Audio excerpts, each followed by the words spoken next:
Dear students, today first of all we are going to discuss about the failure of wave theory of light to explain the photoelectric effect। और उसके बाद वो जो उधर photo electric cell बना है उसके बारे में हम डिस्कस अभी इस टॉपिक के बाद करेंगे। वो फिगर सिर्फ मैंने अभी इसलिए बना के रखा है ताकि बाद में हमारा टाइम बीच में वीडियो में एक्स्ट्रा वेस्टेज ना हो। तो फर्स्ट क्या है, failure of wave theory of light.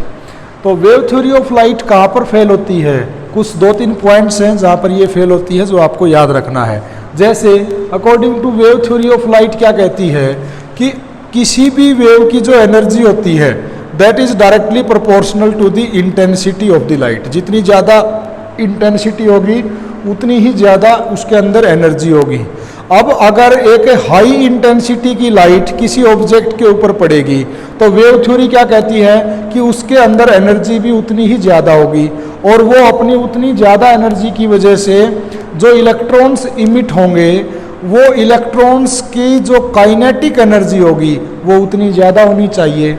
लेकिन प्रैक्टिकली ऐसा पाया गया है कि kinetic energy is not depending upon the intensity of light. बिल्कुल भी डिपेंड नहीं करती कि इंटेंसिटी ऑफ लाइट कितनी है, कम है या ज़्यादा है।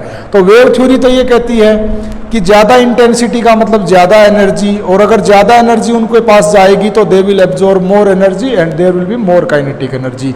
लेकिन प्रैक्टिकली या एक्सपेरिमेंटली ऐसा बिल्कुल भी नहीं पाया गया। Kinetic energy intensity of light के घटने या बढ़ने से उससे उसके ऊपर कोई भी फर्क नहीं पड़ता। तो यहाँ पर ये फेल हो जाती है। काइनेटिक एनर्जी या maximum kinetic energy is independent of the intensity of the light. ये प्रैक्टिकली ऐसा पाया गया। लेकिन वो क्या कहती है वेव थ्योरी कि इंटेंसिटी के बढ़ने से एनर्जी बढ़ेगी और काइनेटिक एनर्जी बढ़नी चाहिए। तो ऐसा नहीं है।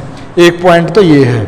दूसरा पॉइंट क्या है कि वेव थ्योरी तो क्या कहती है कि फोटो इलेक्ट्रॉन्स का जो इमिशन है मेटल के सरफेस से वो सभी फ्रीक्वेंसी पे होगा, बस उसकी इंटेंसिटी लाइट की जो है वो सुफिशियंट होनी चाहिए। सिर्फ सुफिशियंट इंटेंसिटी के हो जाने से according to wave theory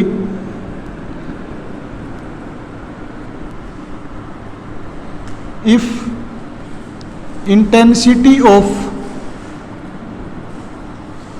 light is sufficient, intensity of light, एक मिनट लो जी, बाद में कर लेंगे, ठीक है। If intensity of light is sufficient, whatever may be frequency, always emission of electron will take place. According to wave theory of light, if intensity of light is sufficient, then emission of electron will take place.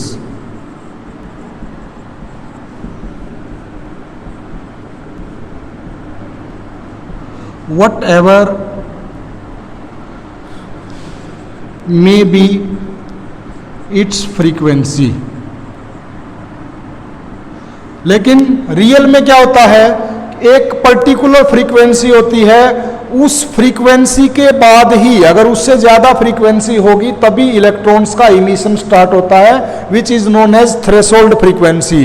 तो experimentally तो क्या पाया गया कि threshold frequency से अगर कम frequency है उसके बाद चाहे इंटेंसिटी कुछ भी है इलेक्ट्रॉन्स का इमिशन नहीं होगा। लेकिन वेव थ्योरी क्या कहती है कि इंटेंसिटी सफिशिएंट होनी चाहिए, फ्रीक्वेंसी चाहे कुछ भी होनी चाहिए। तो यहाँ पर भी वेव थ्योरी जो है फेल हो गई। और थर्ड पॉइंट क्या है कि जो ये इलेक्ट्रॉन्स का इमिशन है, वेव थ्योरी तो ये कहती है कि जब आप किसी भी मेटल के ऊपर कोई पर्टिकुलर इंटेंसिटी की लाइट डालोगे तो उस इंटेंसिटी से उसके ऊपर क्या होगा, वो सारी एनर्जी, उस वेव की एनर्जी सारे इलेक्ट्रॉन्स के पास जाएगी। जो मेटल के अंदर बहुत सारे इलेक्ट्रॉन्स हैं और सब के अंदर इक्वली डिस्ट्रीब्यूटेड हो जाएगी और वो सारे उस एनर्जी को एब्जॉर्ब करेंगे एंड जब उनके पास एक सफिशिएंट एनर्जी आ जाएगी तो उनका इमिशन स्टार्ट हो जाएगा। तो ऐसा होने में तो समय लगना चाहिए। लेकिन प्रैक्टिकली क्या पाया गया, जैसे ही आप थ्रेशोल्ड फ्रीक्वेंसी से ज़्यादा फ्रीक्वेंसी की वेव को उस मेटल के ऊपर डालोगे उसी इंस्टेंट लगभग 10⁻⁻⁹ सेकंड, जो कि नेग्लिजिबल टाइम है, उसी इंस्टेंट इलेक्ट्रॉन का इमिशन जो है स्टार्ट हो जाता है। तो प्रैक्टिकली बिल्कुल उसका उल्टा है, लेकिन वेव थ्योरी तो क्या कहती है कि इसमें कुछ टाइम लगना चाहिए, क्योंकि एनर्जी तो सबके पास जाएगी, इक्वली डिस्ट्रीब्यूटेड होगी। लेकिन पार्टिकल नेचर क्या कहता है कि एक फोटोन की एनर्जी एक इलेक्ट्रॉन के पास जाएगी और and that will be emitted out, और ऐसा होने में सिर्फ 10⁻⁹ second which is negligible time वो लगता है प्रैक्टिकली। तो वेव थ्योरी इन 3 पॉइंट्स पर फेल हो जाती है, जो आपको याद रखना है। अब नेक्स्ट हम शुरू करते हैं फोटो इलेक्ट्रिक सेल।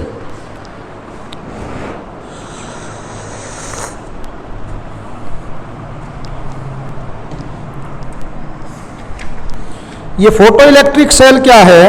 ये एक ऐसी डिवाइस है जो लाइट एनर्जी को इलेक्ट्रिकल एनर्जी में कन्वर्ट करती है, that is known as photo electric cell.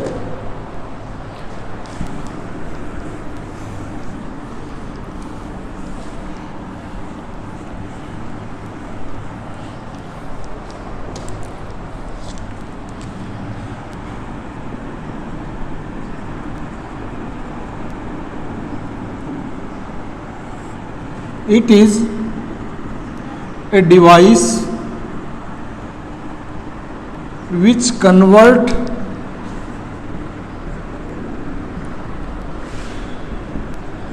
light energy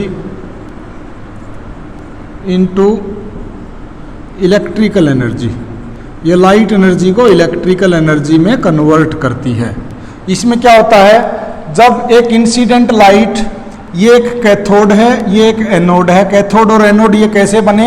ये एक बैटरी लगी हुई है, इस बैटरी का नेगेटिव टर्मिनल तो इसके साथ जुड़ा हुआ है, ये हाफ सिलेंडर की शेप में है, कोई मेटेलिक कंडक्टर, और ये पॉजिटिव जो है इधर एनोड से जुड़ा हुआ है।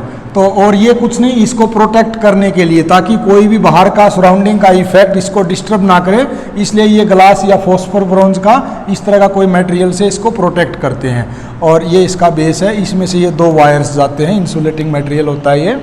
तो इंसिडेंट लाइट जब इसके ऊपर पड़ेगी तो इस मेटल में से इलेक्ट्रॉन्स इमिट होंगे। वो इलेक्ट्रॉन्स जो है एनोड की तरफ, पॉजिटिव की तरफ अट्रैक्ट होंगे, तो वो इलेक्ट्रॉन्स का ट्रांसफर शुरू हो जाएगा। जैसे ही इलेक्ट्रॉन्स का ट्रांसफर या transfer of electron will start, circuit will be complete and current will start flowing in this circuit. तो इसमें से ये करंट जो है फ्लो होना शुरू हो जाता है, और उस करंट को हम मेजर करते हैं माइक्रो एम्पेयर से। इसमें बहुत ही कम करंट इंड्यूस होता है, इसलिए इसमें माइक्रो एमीटर लगा रहता है, माइक्रो एम्पेयर या माइक्रो एमीटर लगा रहता है। उस करंट को यूजेबल बनाने के लिए एक एम्पलीफायर के पास हम भेज देते हैं, जिससे उसका मैग्नीट्यूड एम्पलीफाई हो जाता है। तो इस प्रिंसिपल पर ये काम करता है, कुछ नहीं, बस इस प्लेट के ऊपर, कैथोड के ऊपर इंसिडेंट लाइट आएगी, इसमें से इलेक्ट्रॉन्स इमिट होंगे, वो एनोड की तरफ जाएंगे, तो इलेक्ट्रॉन्स का जैसे ही ट्रांसफर शुरू होगा, circuit will be closed and current will start flowing in the circuit and we will measure that current with the help of micro ammeter. For increasing the amplitude of the current we will use an amplifier, और आप ये कह सकते हो we send this small current to a amplifier from where we will amplify the magnitude of the current. तो this is the photo electric cell. तो ये जो फोटो इलेक्ट्रिक सेल है, इसका प्रैक्टिकली क्या एप्लीकेशन है? इससे बहुत ही कम करंट मेजर होता है, बनता है। इसमें ऐसा नहीं है कि हम कोई हाई फाई या बहुत ही हैवी करंट बना सकते हैं, इसमें बहुत ही स्मॉल अमाउंट ऑफ करंट की बनती है। फिर भी हम इसके कुछ एप्लीकेशंस हैं, जैसे टेलीविज़न कैमरा में सीन्स जो होते हैं उनको टेलीकास्ट करते हैं, या फोटो टेलीग्राफी करते हैं, वहाँ पे फोटो इलेक्ट्रिक सेल यूज होता है। और अगर कहीं पे काउंटिंग डिवाइस, जैसे कहीं मॉल में, थिएटर, सिनेमा हॉल में हम कहीं पे जाते हैं, एयरप्लेन में कहीं पे, एयरपोर्ट पे जाते हैं, तो वहाँ पे काउंटिंग डिवाइस लगी रहती है कि कितने आदमी अंदर से गए। उसमें क्या होता है कि वो जो जिसके अंदर से आदमी जाता है, तो जाने से क्या होगा, लाइट जो है वो एक बार कट करेगी। लाइट का मतलब रोशनी, बिजली से मतलब नहीं है। जब एक आदमी निकलेगा तो एक बार लाइट कट करेगी, एक बार लाइट कट करेगी तो एक बार इसके ऊपर लाइट नहीं पड़ेगी, इसके ऊपर लाइट नहीं पड़ेगी तो सर्किट एक बार ब्रेक हो जाएगा, एक बार करंट फ्लो रुक जाएगा, फिर बार बार जितने भी आदमी जाएंगे उसके अंदर से उतनी बार ये लाइट का कट होगा, उतनी ही बार ये सर्किट क्लोज ब्रेक होगा, उतनी ही बार करंट कटेगा। तो जितनी बार कट करेगा उतना ही उसको काउंट कर लेंगे हम। तो इस तरीके से हम लोग काउंटिंग कर सकते हैं किसी भी चीज़ की, चाहे वो पर्सन है या पैसे की काउंटिंग करनी है, किसी भी चीज़ की कर सकते हैं।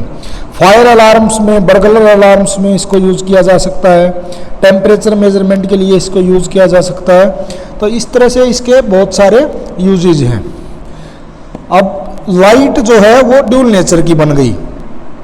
यहाँ से हमें क्या पता चल गया कि इंटरफेरेंस, डाइफ्रैक्शन या पोलराइजेशन, इस तरह के जो फिनोमिना है they are explained on the basis of wave theory of light. Compton effect है या फोटो इलेक्ट्रिक इफेक्ट है, they are explained on the basis of the particle nature of the light. ये जो मैं कॉम्पटन इफेक्ट बोलता हूँ बार बार, इसका क्या मतलब है? बड़ा ही सिंपल है ये। जब एक्सरे फोटोन को किसी मेटल के ऊपर, जैसे लाइट मेटल है, कोई एल्यूमिनियम है, उसके ऊपर जब उसको इंसिडेंट करवाया जाता है तो जो free electrons of the metal हैं वो जिस डायरेक्शन में आप लाइट को उसके ऊपर इंसिडेंट करवाते हो उस डायरेक्शन में उनकी रिकॉइलिंग स्टार्ट हो जाती है। They recoil along the direction of the incident light. This is known as Compton effect. तो कुछ ऐसे फिनोमिना भी हैं जो आइदर आप वेव नेचर से, आइदर आप उसके पार्टिकल नेचर से एक्सप्लेन कर सकते हो। जैसे रिफ्लेक्शन है, रिफ्रैक्शन है, रेक्टिलिनियर प्रोपेगेशन ऑफ लाइट है। ये कुछ ऐसे फिनोमिना हैं जो आप किसी भी नेचर को लेके, उसका वेव नेचर ले लो या पार्टिकल नेचर ले लो लाइट का, उससे आप एक्सप्लेन कर सकते हो उनको। उनका प्रिंसिपल दोनों नेचर से काम करता है। अब नेक्स्ट टॉपिक है डी ब्रोगली ड्यूलिस्टिक हाइपोथेसिस। इसका क्या मतलब है? डी ब्रोगली ने वेवलेंथ के लिए एक डेरिवेशन बनाया था। वो कैसे बनाया था उसको मैं बताता हूँ।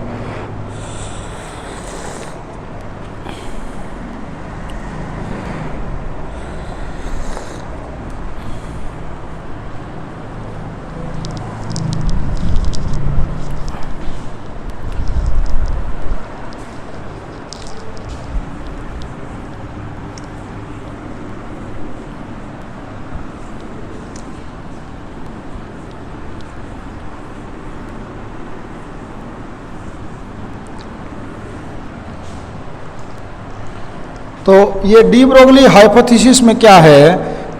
सबसे पहले जो प्लैंक्स क्वांटम थ्योरी है उसके according energy of a photon of radiation of frequency nu and wavelength lambda, उसको हम कैसे निकाल सकते हैं? E is equal to h nu, where h is Planck's constant.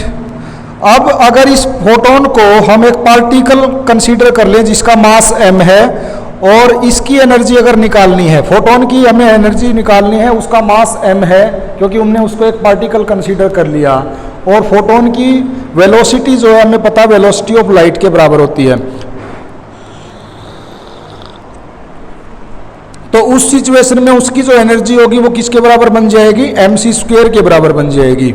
तो दो थ्योरी अलग अलग हैं, अपने अपने तरीके से एनर्जी ऑफ फोटोन बताती है। एक तो प्लैंक्स क्वांटम थ्योरी है जो बताती है कि energy of photon is equal to h new.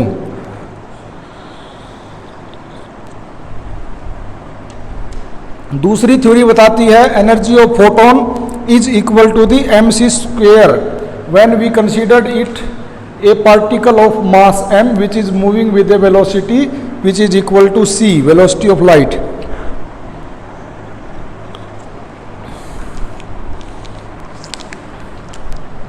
तो डी ब्रोगली हाइपोथेसिस का जो ड्यूलिस्टिक हाइपोथेसिस उसने माना था, डी ब्रोगली ने,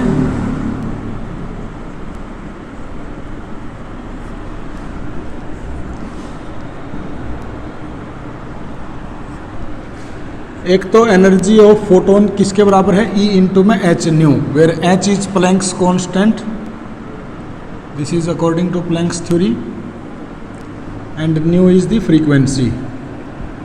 दूसरा E किसके बराबर है? When we consider photon of mass m which is moving with a velocity of c square, sorry c। तो आइंस्टाइन की इक्वेशन ये बताती है कि E is equal to m c square. तो दोनों ही एनर्जी ऑफ फोटोन है तो they will be equal to each other, h nu is equal to m c square. यहाँ से ये जो मास ऑफ फोटोन है वो किसके बराबर आ जाएगा, एच न्यू बाई सी के स्क्वायर के बराबर आ जाएगा। तो mass of photon is equal to h nu divided by c square. अब एक बार जब मास ऑफ फोटोन हमें पता चल गया, अब अगर इसका मोमेंटम निकालना है तो मोमेंटम ऑफ फोटोन क्या बन जाएगा,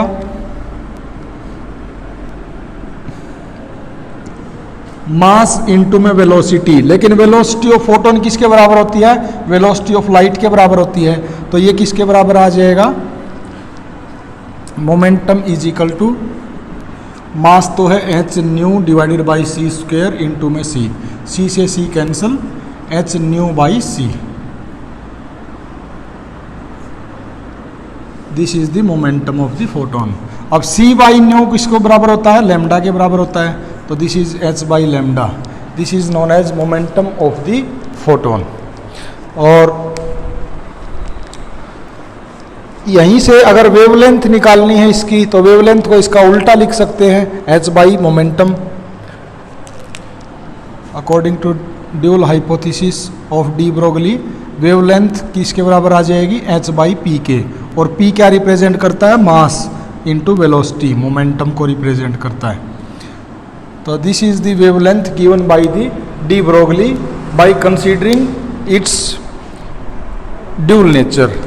तो यहाँ से हमें क्या पता चलता है, यहाँ से हमें ये पता चलता है कि ये जो वेवलेंथ है, ये वेवलेंथ वेलोसिटी के इनवर्सली प्रोपोर्शनल है। अगर वेलोसिटी ज़्यादा होगी तो वेवलेंथ कम होगी, और अगर वेलोसिटी कम होगी तो वेवलेंथ ज़्यादा होगी। तो इसके कुछ कंक्लूजन्स हैं, वो मैं लिखता हूँ वन बाय वन। ये जो इक्वेशन आई है यहाँ से, फर्स्ट क्या है, फर्स्ट हमें यह पता चलता है कि wavelength is inversely proportional to velocity. अगर वेलोसिटी कम होगी, मान लिया जीरो वेलोसिटी है, वो चल ही नहीं रहा है, तो वेवलेंथ क्या हो जाएगी, इनफाइनाइट। और अगर वेलोसिटी इनफाइनाइट है तो वेवलेंथ क्या हो जाएगी, जीरो बन जाएगी। बेटा थोड़ी देर बाद आना, 10 मिनट बाद। तो अगर वेलोसिटी इनफाइनाइट है तो वेवलेंथ जीरो बन जाएगी। और इससे नेक्स्ट क्या है कि ये जो वेवलेंथ है that is inversely proportional to the mass. तो that is inversely proportional to mass. अगर एक हैवी बॉडी है जिसका मास बहुत ज़्यादा है तो वो स्मॉल वेवलेंथ बनाएगी, और अगर एक ऐसी बॉडी है जिसका मास बहुत ही कम है तो वो एक बहुत बड़ी वेवलेंथ बनाएगी। यहाँ से ये पता चलता है। दूसरी बात, डी ब्रोगली की जो वेव है, यहाँ से ये पता चलता है कि wave associated with a moving material particles are independent of charge and nature of particle. ये जो वेवलेंथ है ना तो ये चार्ज पे डिपेंड करती है, ना ये डिपेंड करती है नेचर ऑफ पार्टिकल पे।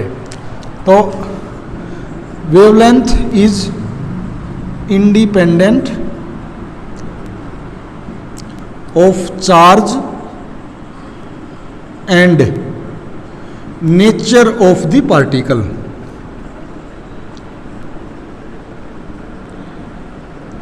ये इनके ऊपर डिपेंड नहीं करती है। दूसरा ये है कि अगर एक मटेरियल है और उसकी वेलोसिटी v है, और वो जो वेलोसिटी है उसकी that is comparable to the velocity of light, तो उसका मास किसके बराबर होता है फिर उस सिचुएशन में। अगर एक ऐसा ऑब्जेक्ट है जिसकी वेलोसिटी बहुत ज़्यादा है तो उसका मास फिर m0 divided by 1 minus v square by c square, where v is representing velocity of the object which is comparable to the velocity of the light. तो उस सिचुएशन में ये जो फार्मूला है यहाँ पर वेवलेंथ किसके बराबर बन जाएगी, h डिवाइडेड बाई v, और इस m की जगह हम इसको रख देंगे m0, और ये नीचे वाली टर्म्स जो हैं वो ऊपर चली जाएंगी। तो ये कंप्लीट 1 माइनस, या फिर एक काम करते हैं इसको ऐसे लिख देते हैं 1 minus v square by c square. ठीक है, अब यहाँ से जो ये वेवलेंथ है, आप अगर किसी ऑब्जेक्ट की वेलोसिटी बहुत ज़्यादा है तो उसको ऐसे कंपेयर कर सकते हो, उसकी वेवलेंथ जो है वेलोसिटी ऑफ द ऑब्जेक्ट के ऊपर डिपेंड करेगी। हाँ सर, ये वीडियो बनानी है ना 1 मिनट वाली, कुल 1 मिनट की वीडियो। अभी एक बार मैं ये बना लो फिर दे दूँगा। कितनी देर लगेगी? बस 5 कितने मिनट हो गई? वो बीच में से बोल दो। ऐसे ही बोल रहा हूँ बीच में, नहीं बोलना तो नहीं चाहिए। थोड़ी देर में दे दूंगा सर, मैं कॉल कर दूंगा आपके पास।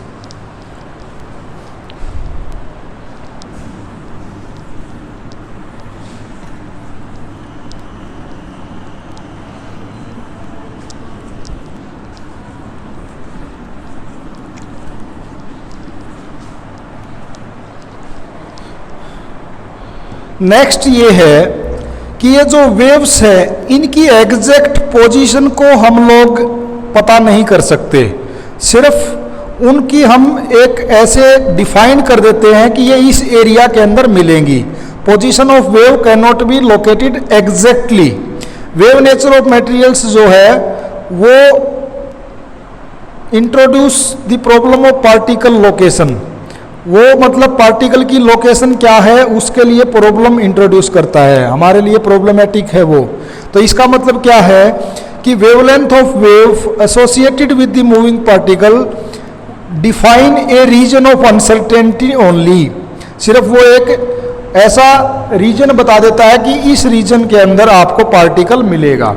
जैसे कहीं पर अगर ऐसे वेव्स बनी हुई है तो ये जो वेव्स बनी हुई है इसका मतलब ये नहीं कि एग्जैक्ट पार्टिकल यहीं से गया, इसका मतलब ये है कि इस रीजन में कहीं पर भी ये जो रीजन है ये रीजन हमारे को एक उस अनसर्टेनिटी के बारे में बताता है कि यहाँ पर आपको पार्टिकल मिलेगा। तो यहीं से हीजनबर्ग ने अनसर्टेनिटी प्रिंसिपल को बताया था। हीजनबर्ग के जो अनसर्टेनिटी प्रिंसिपल है वो डी ब्रोगली हाइपोथेसिस से ही आया था, और यहीं से उसने बताया था कि किसी भी पार्टिकल की पोजीशन और एग्जैक्ट जो मोमेंटम है वो निकालना इम्पॉसिबल है। और वहीं से उसने क्या बता दिया था कि ये जो पार्टिकल की पोजीशन और मोमेंटम है उनके बीच में क्या रिलेशन है कि delta x into delta p is equal to h by 2 पाई।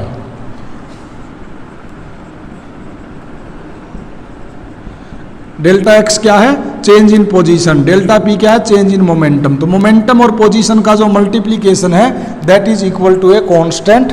तो यहाँ से हीजनबर्ग ने ये बताया था। तो ये हमारी यूनिट यहाँ पे ख़त्म हो जाती है। इसके कुछ डाउट या कुछ और बातें आप डाउट क्लास में पूछ सकते हैं। एक वीडियो इसके न्यूमेरिकल पे और हम बना देंगे, उसके बाद फिर ये ख़त्म हो जाएगी। थ्योरी पोर्शन आज यहीं पे ख़त्म हो जाता है। Thank you.